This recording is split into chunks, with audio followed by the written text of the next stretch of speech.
La liberación de 50 rehenes que se encuentran en poder de los combatientes de Hamás se ha configurado como una de las mayores derrotas que enfrenta el gobierno del presidente Joe Biden y de su colega, el primer ministro de Israel, el señor Benjamín Netanyahu. No me malinterpreten, no es que no me alegre el hecho de que 50 personas que se encuentran ahora mismo en túneles, alejados de sus familias, bajo el control de enemigos, que salgan en libertad. Por supuesto que esa es una muy buena noticia.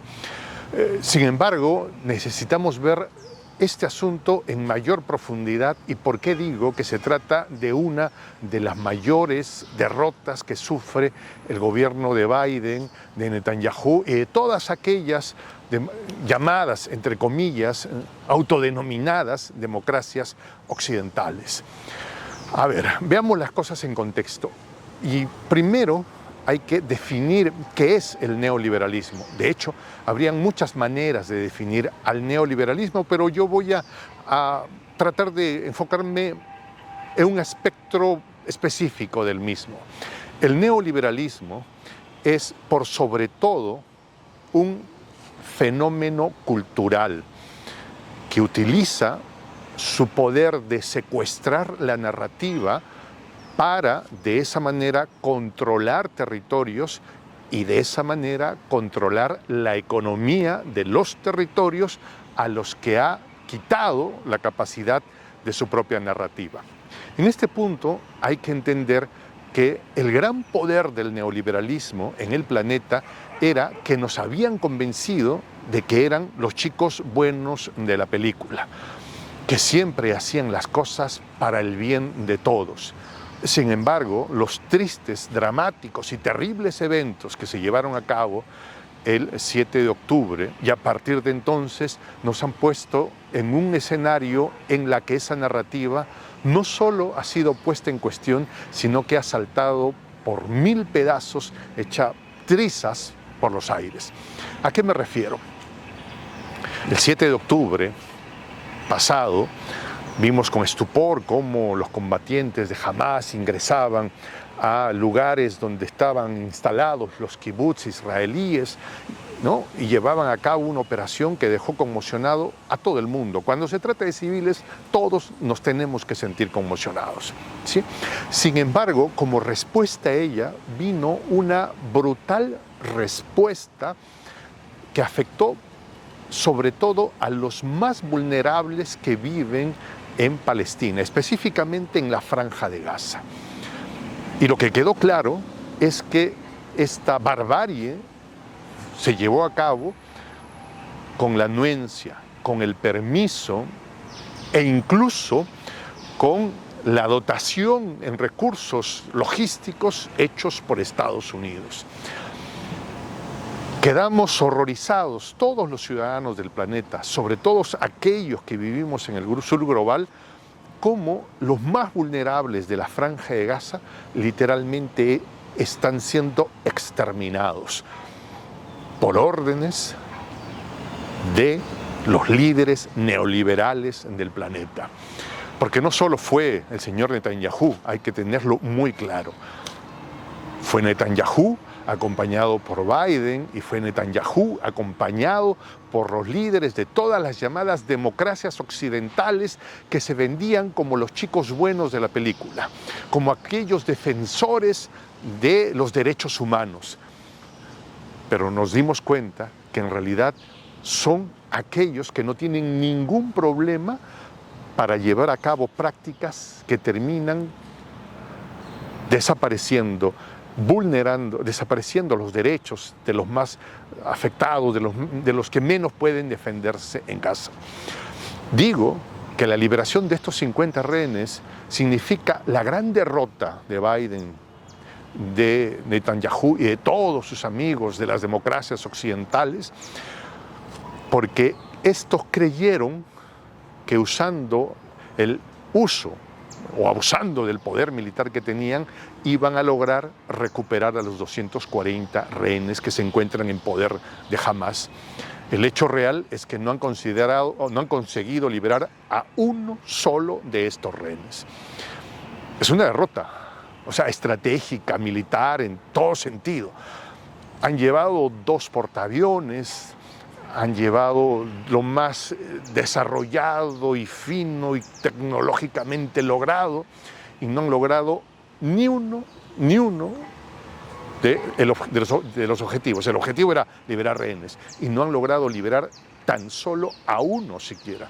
De hecho, se sabe que tristemente 2 de ellos fallecieron producto de la embestida militar que llevó a cabo Israel. Un fracaso absoluto. Y ahora recurren a una negociación que aparentemente ya se cerró. En las próximas horas veremos cómo los combatientes de Hamás, para ser específicos, van a liberar a 50 de los rehenes que tienen, entre niños, mujeres en situación de vulnerabilidad, y Hamás ha pedido además que se liberen 150 prisioneros palestinos que se encuentran ahora mismo en las mazmorras del régimen neoliberal del gobierno sionista de Benjamín Netanyahu.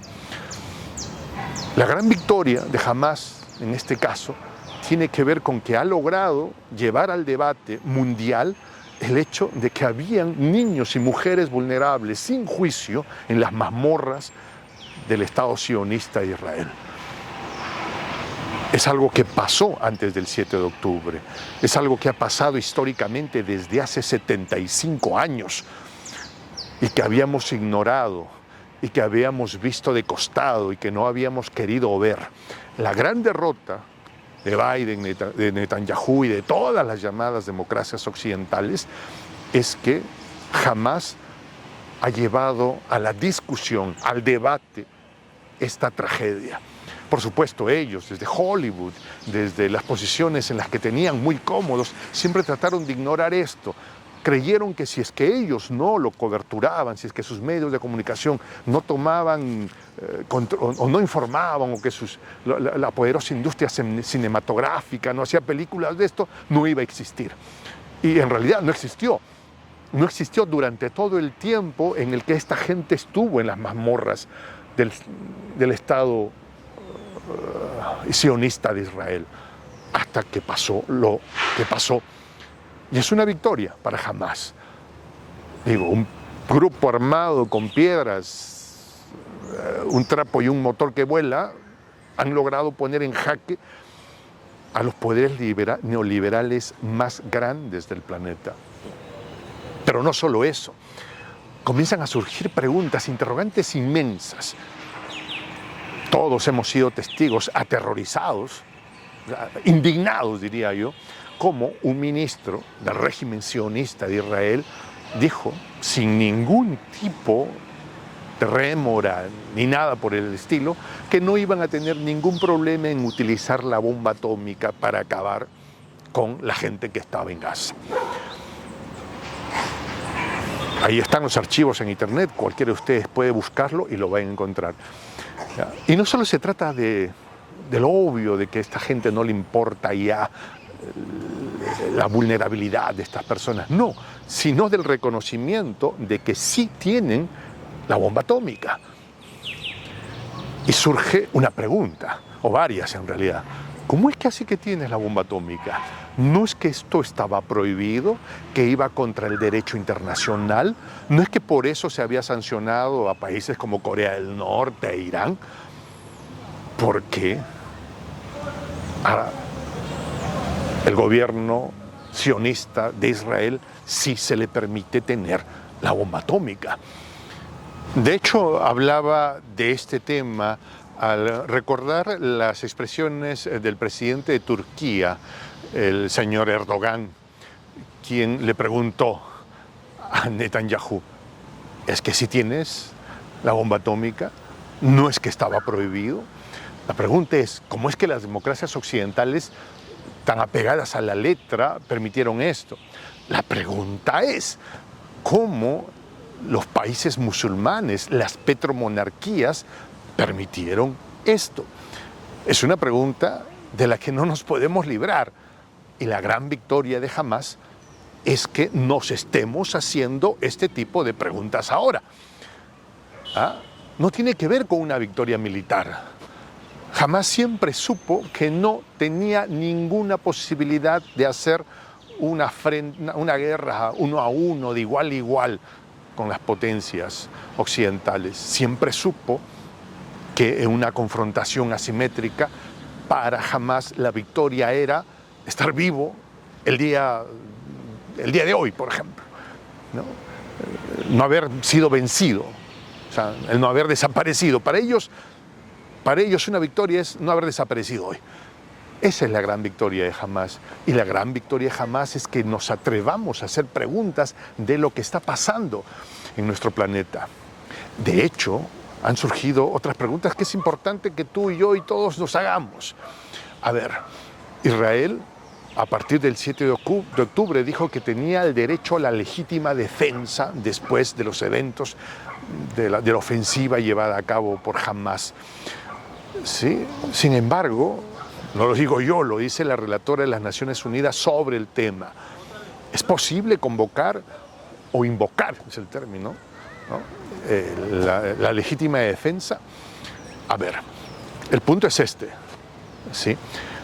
El artículo 51 de la Carta Constitutiva de las Naciones Unidas dice que existe el derecho a la legítima defensa cuando una potencia invade un territorio que no es el suyo.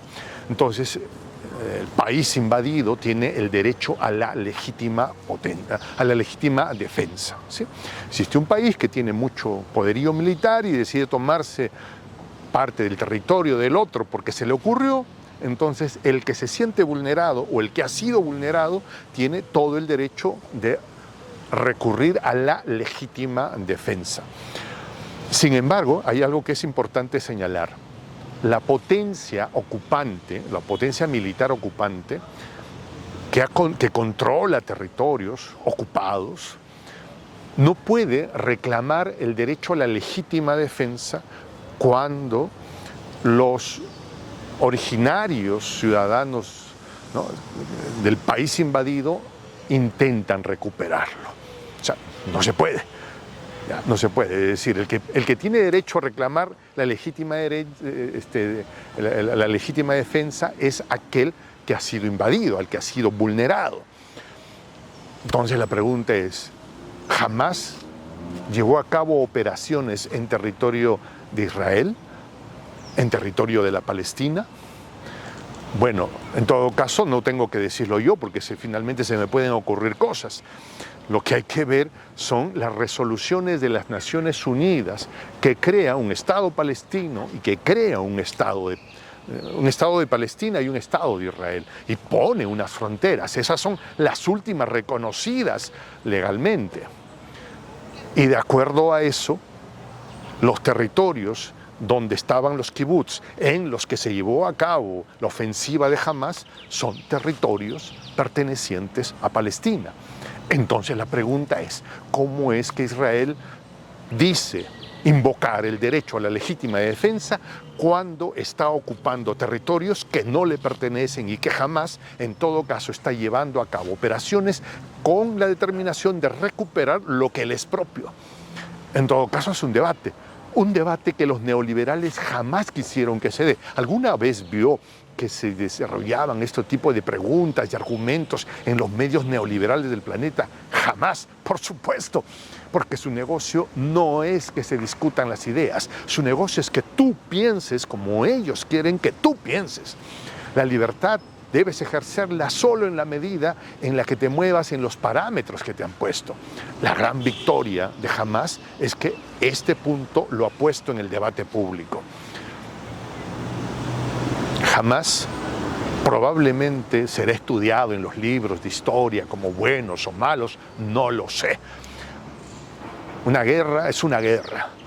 Una guerra asimétrica entre grandes y pequeños tiene sus barbaridades.